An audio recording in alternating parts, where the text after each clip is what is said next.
దేశ రక్షణ రంగంలో ఆంధ్రప్రదేశ్ మరో కీలక అడుగు వేసింది. పుట్టపర్తి ఇప్పుడు దేశం గర్వించే డిఫెన్స్ హబ్ గా మారబోతుందని ముఖ్యమంత్రి చంద్రబాబు నాయుడు ప్రకటించారు.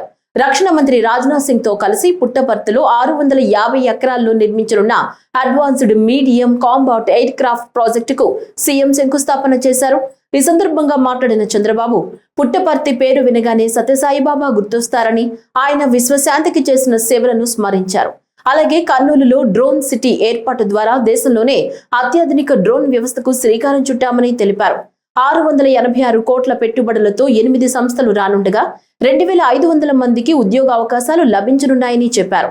రాయలసీమ అభివృద్ధిపై ప్రత్యేకంగా మాట్లాడిన సీఎం, ఒకప్పుడు రతనాల సీమగా వెలిగిన ఈ ప్రాంతాన్ని మళ్లీ అదే స్థాయికి తీసుకువెళ్లేందుకు ఎన్డీఏ ప్రభుత్వం కట్టుబడి ఉందన్నారు. కడప స్టీల్ ప్లాంట్ పనులు జూన్లో ప్రారంభించి 2028 నాటికి పూర్తి చేస్తామని ప్రకటించారు. ఇక బంగారం ఉత్పత్తిలో కూడా ఏపీ కొత్త చరిత్ర సృష్టించబోతోందని సీఎం తెలిపారు. ఒకప్పుడు కేజీఎఫ్ ప్రసిద్ధి చెందితే ఇప్పుడు జొన్నగిరి గోల్డ్ ఫీల్డ్ దేశ దృష్టిని ఆకర్షిస్తోందన్నారు. ఈ ఏడాది 600 కిలోలు, వచ్చే ఏడాది 1500 కిలోల బంగారం ఉత్పత్తి లక్ష్యంగా పెట్టుకున్నట్లు వెల్లడించారు.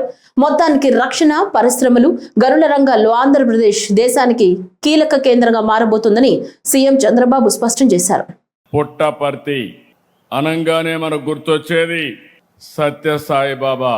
విశ్వశాంతికి ఒక సందేశాన్ని అందించిన పవిత్ర పుణ్య భూమి ఈ పుట్టపర్తి అని చెప్పి మీ అందరికీ విజ్ఞప్తి చేస్తున్నా.